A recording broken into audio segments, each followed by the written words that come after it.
If you've been talking to your toddler all day, when you walk to the mailbox, change his diaper, share a snack at the high chair, turning yourself into a sportscaster for your toddler, and he's still not talking or not talking very much, this is going to feel like a relief.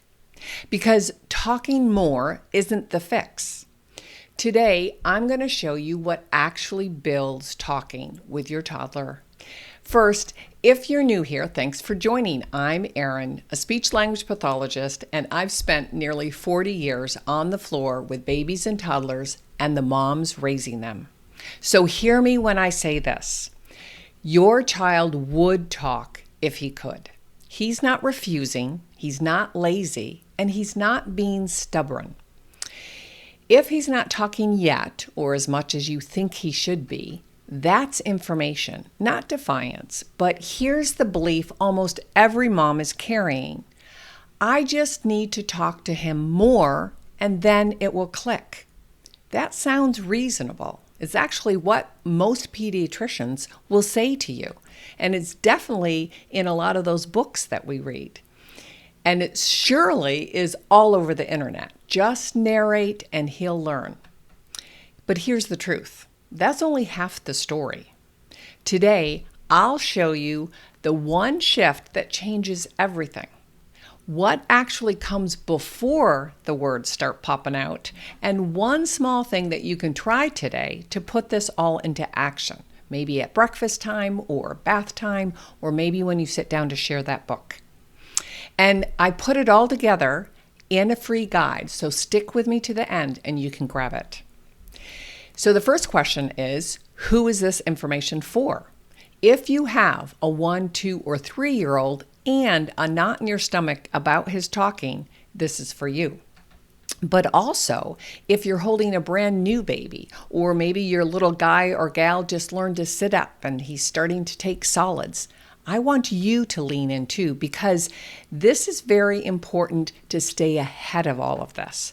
Everything I talk about here on this podcast is about getting ahead, building and raising children on purpose from the very start, instead of scrambling to try to catch up later on. So lean in and let's walk through this together. Here are the things moms say to me almost word for word, and maybe you've said it too. He understands everything, he just won't say it. Or you might say, the little girl next door is putting together all kinds of words and he's not even close. Perhaps you might say to me, the pediatrician says, don't worry, he's just a boy, wait and see. And underneath all of it is the same question, the one that you rarely say out loud because you're not quite comfortable with where it might lead. You might ask yourself, should I be worried? Or am I just overreacting? And maybe you've even typed that same question into your phone in the middle of the night, like 18 months, not talking. What do I do? Right? Or when should my toddler say his first words? So, and I think when we do that, like in all of these topics, you end up having 1,000 different answers, half of them telling you to relax and give him time, and the other half are kind of scaring you to death. And the truth is, that's a lot of noise, a lot of confusion to you, the mom who's new to this, who's tired and overwhelmed just being mom, right? And so today, let's cut through all of that. Let's first start with the whole comparison question, because I think every expert out there will wag their finger at you and say, don't compare. That's not fair to your child. But here's my 40 years experience. I've never really bought into that. I've never said that to a parent because you're a brand new mom. You don't have a frame of reference yet. Of course, you're looking at your older child or your sister's kid or the toddler down the street. You need data. You need something to measure against. That is, I think, a common behavior. And I don't think that that's a flaw. That's a mom trying to figure out whether her gut is right or not. And how do I gauge where my child is and where I am in helping my child, grow and learn and develop. So I'm not going to tell you to not compare, but I will give you other tools to help you measure better. And some of you, I'm sure, have been handed some labels like he's just stubborn, or she's independent, she's shy, or he's just a boy. Those are labels that aren't helpful. I think we as a culture will reach for labels like that because it's comforting. It kind of takes the worry away. But comfort and accurate are not the same thing. And I'm always about what's the truth and what's underneath so we can deal with it together. And while we're on it, maybe somebody's reassured you this one. Oh, he's a boy and boys just learn to talk slower than girls. I want to stop you right there because that is simply not true. And again, I've been doing this for 40 years. Here's the reality.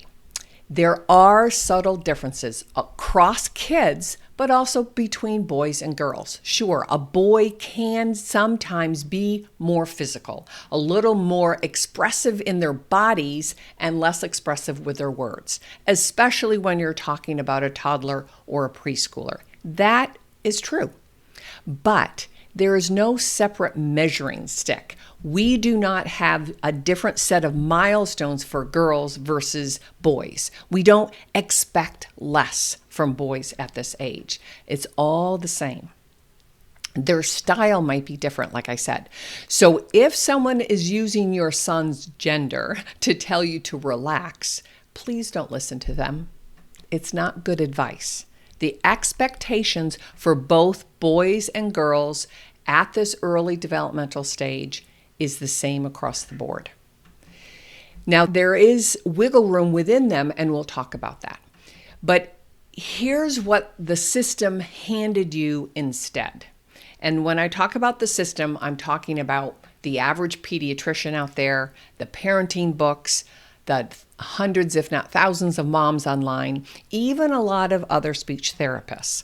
They all say very similar things.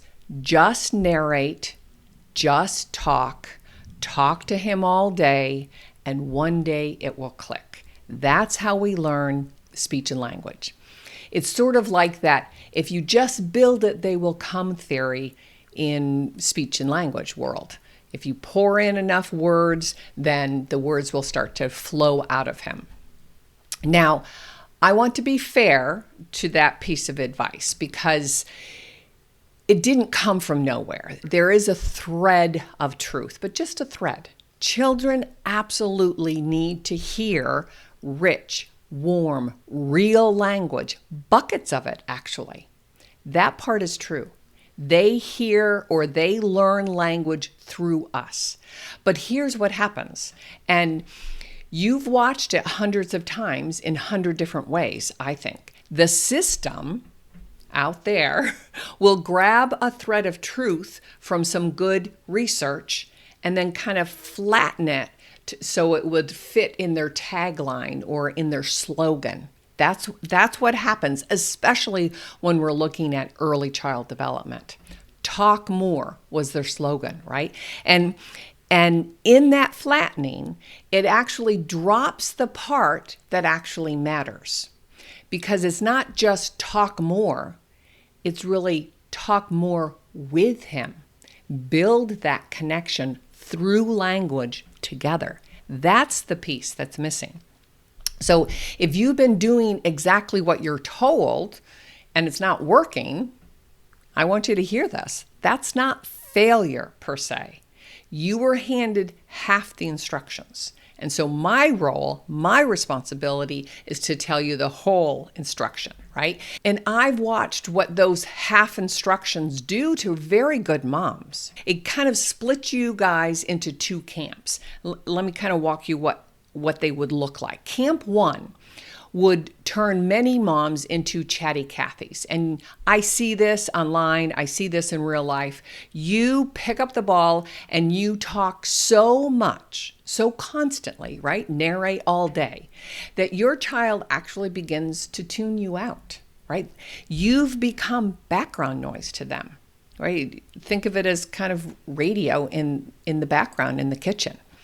And here's, I think, the cruel part. The more worried you get, the more you talk.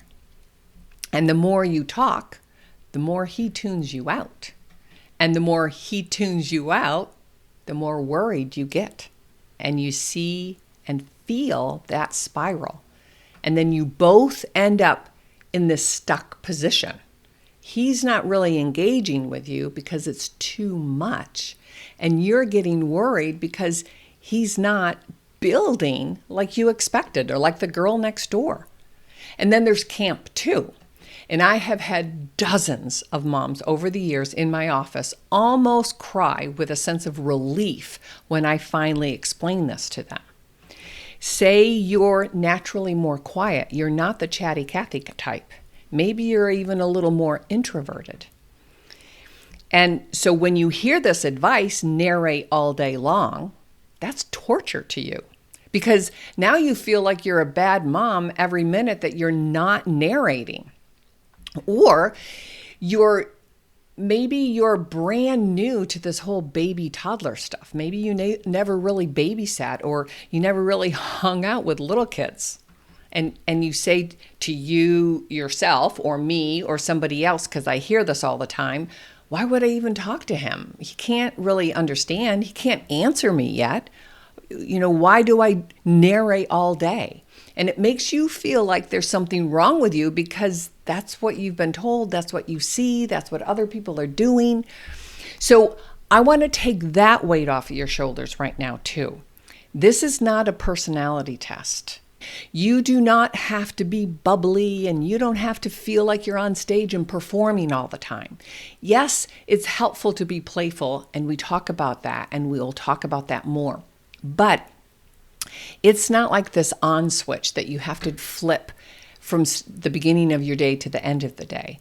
Some of the best language building I have ever watched came from the quietest mamas in the room, because they were paying attention instead of trying to fill in the silence. When they did chat with their little ones, it was intentional. It was purposeful. Right? It connected what they were doing with what they were feeling in that moment. And I'll tell you a little secret that I've shared before, but I want to say it here again. Early in my career, I did not want to work with babies and toddlers, or the truth is I didn't want to work with any kid. They freaked me out. They were unpredictable. Maybe the older teenager, certainly the young adults. I went to acute brain injured because I wanted to deal with full-grown humans.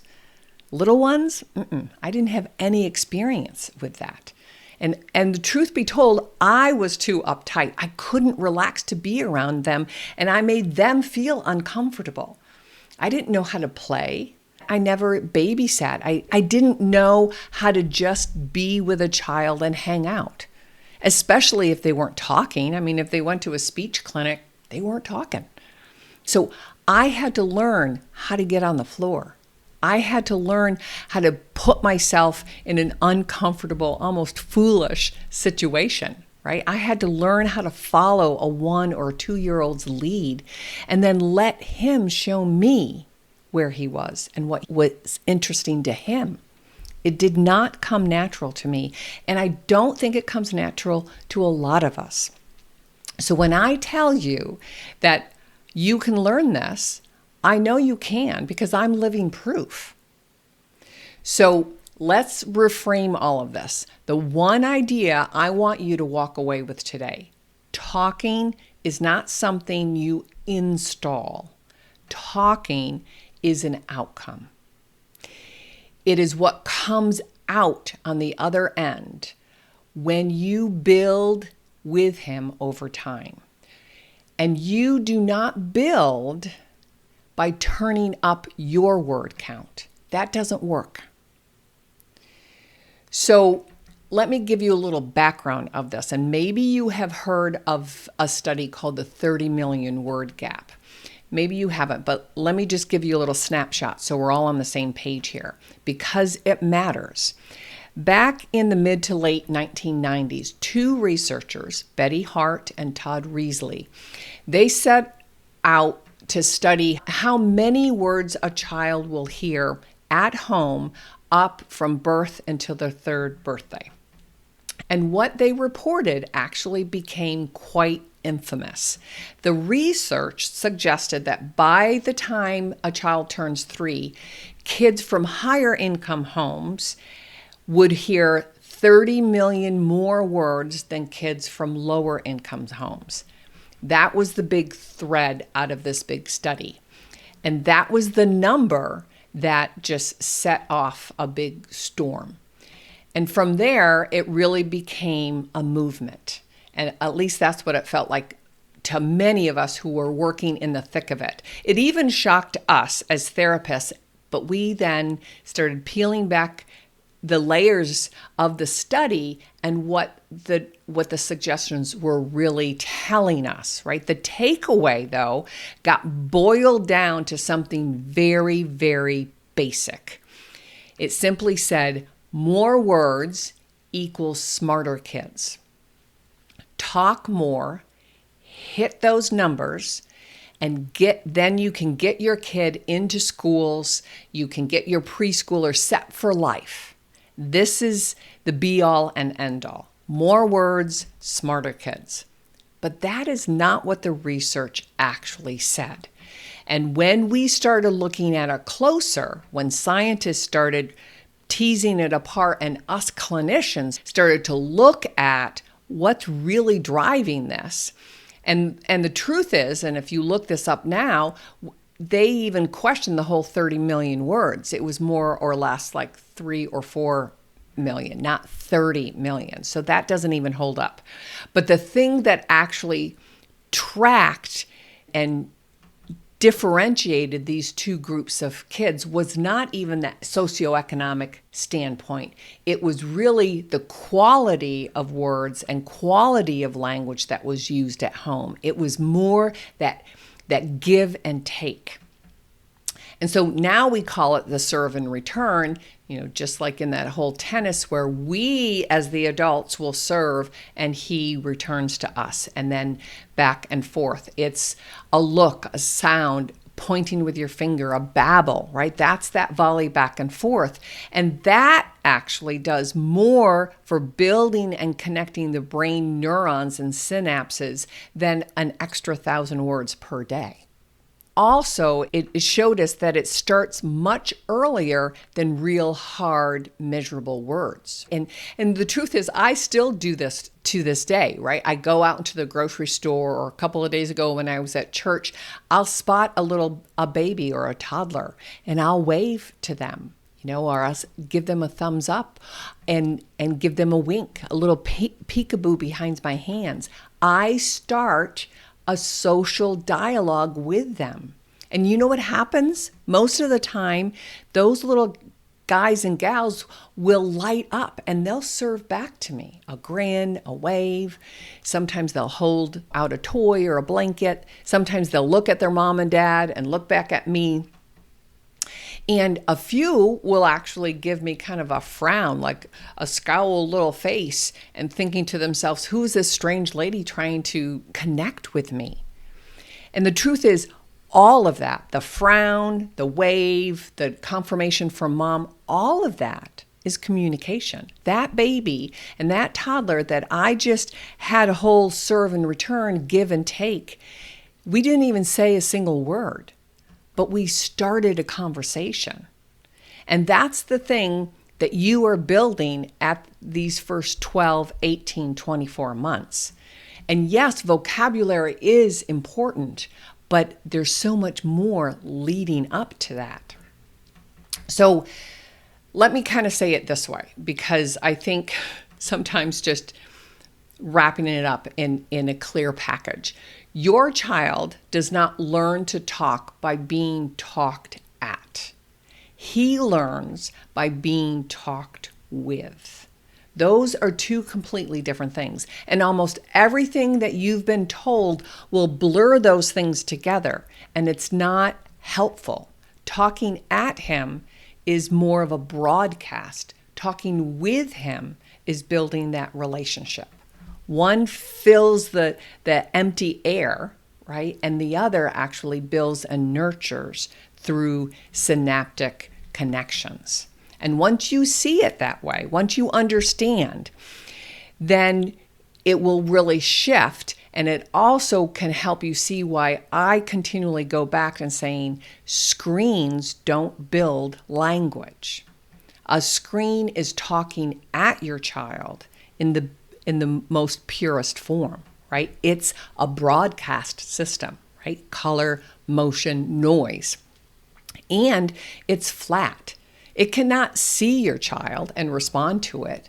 It cannot wait for him as he processes or thinks through it. It can't return his serve. So if he coos, it just keeps going. If he points to something, it doesn't really notice, right? There's no back or forth. There's no connection because nobody's on the other side. It's technology.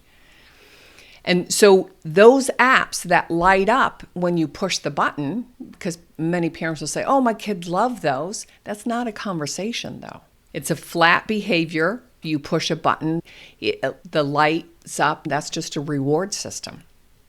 I know also that some of you will push back and say, but, she has learned all of her colors because of that show, or he's picked up 3 new words last week that he wasn't saying. And I believe you, that's true, that's measurable. But I want you to consider this difference. That's rote data. That's memorized off of a screen. It is not rich, living in back and forth human connection that actually wires the brain for language processing and higher order thinking. That is data, right? Words can be memorized. Communication, though, has to be built, and it's built between 2 people. So the chatty Cathy isn't winning here, right? She has a lot of noise, and there's very little space to return, right? She is serving and serving and serving, but no one's really playing tennis with her.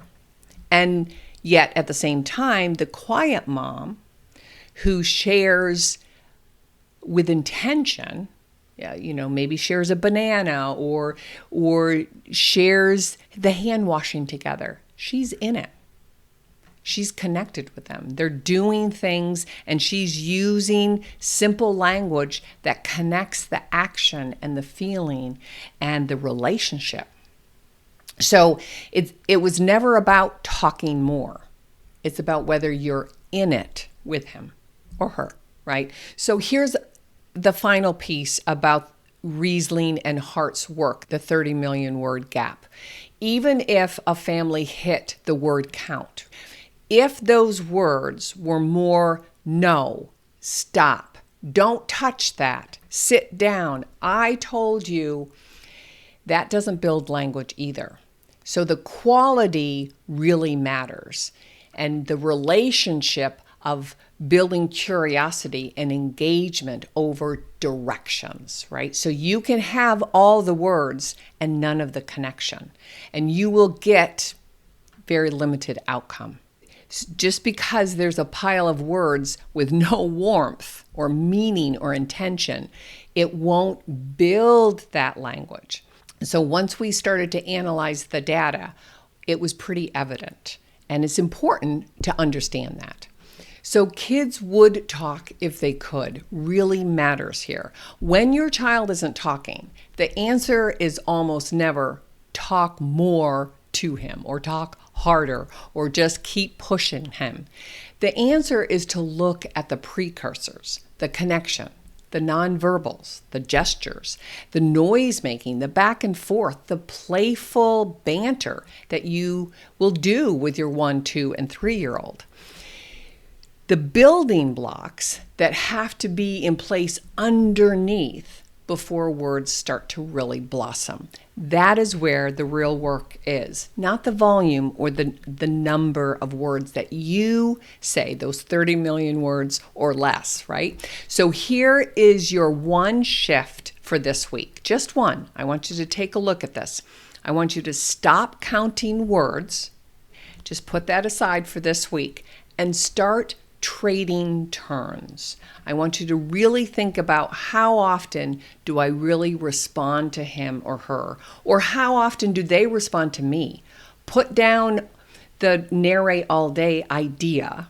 You don't have to kind of be this broadcaster, and just pick one ordinary one-to-one moment and be in it with them. And I want you to hold on to these 3 words: to be present and purposeful and playful. So to be present, get down in it with them, eye to eye, feel it with them. And so that means don't do it, half across the room or peeking at your phone or nonchalantly, honey, Be in it with them. Be purposeful. And what that means is really just pull out a few concrete words. Don't narrate or have a monologue going. It's nouns and verbs here. And then to be playful, do something kind of funny. If you're getting dressed, take his sock and put it on your ear and then look at him and say, does this go here? And see how he responds. He'll look at you and think, you've lost your mind, Mama. But that look at you and where he's looking at the sock on your ear and wondering, that's a return. The game is started. We're going back and forth now. So let me make this pretty concrete for you. Take mealtime. Hand him, a piece of carrot or an apple or a chunk of meat. And you take a bite of yours and look at him and say, bite, bite, bite, chew, chew, chew, swallow. And watch him follow you. This is good. Swallow. That's it.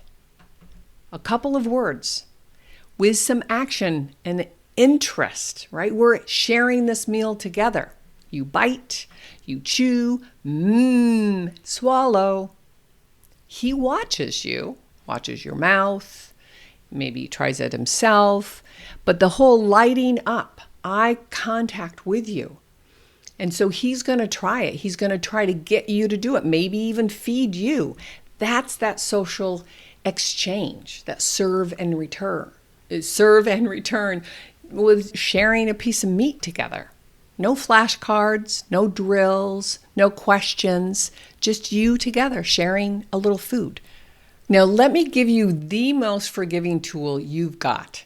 And it happens to fix both of these camps, the chatty Cathy and the quiet, reserved mom. It's books, but not in the way that you think. Most of us here, you have to read to your child, and that's absolutely true. But we might feel like we need to read every word on the page from cover to cover in the order. But with your 1, 2, and 3-year-old, that's not the most beneficial use of a book. They're going to get frustrated. They're going to check out. So I want you to use it more like a facilitating tool. Open up to a page and just share it. And look at the nouns and the actions. Look, a dog. The doggy is running. Oh no, now he's muddy. He jumped in the puddle. And you don't have to narrate, just talk about the pictures. Look at it. Oh, look, it's a tractor. Beep, beep, beep, says the tractor.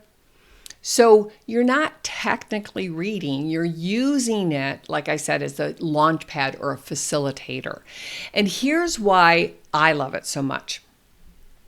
Because it rescues the chatty Cathy, giving her boundaries so she doesn't have to just talk nonstop. That it gives her time to start and stop. And it also rescues the mom who's kind of quiet, right? And it also is a very good tool for dads. I can't tell you how many times dads have told me, wow, I don't really know what to talk to my baby or my toddler, or I have a hard time understanding him. But using books really helps because it gives them a script and they can play off of it. And sometimes the child is really engaged with you, and sometimes it's just sharing the books and just naming things. So your child can talk about the boy on the bike, or the girl on the swing, or the dog in the mud, or the tractor in the field, any of it. And you can begin to expand out into their imagination. Now, don't get me wrong here. There is definitely a place and a time for reading rich stories from start to finish. That's what we call the gestalt, or the whole language. And they need to hear that rhythm. They need to hear the storyline and extra vocabulary. All of that is important too. But when they're really little, when you're looking to spend time with them, maybe after you finished a meal and then you bring out a book and you just talk about a page or two. It's a good facilitating tool to use that gives you boundaries and gives you a visual tool to share in the moment. And it tells you, like I said, with lots of parents, it will give you that script. It tells you what to do, and so you don't just have to fill up with nothing. Right?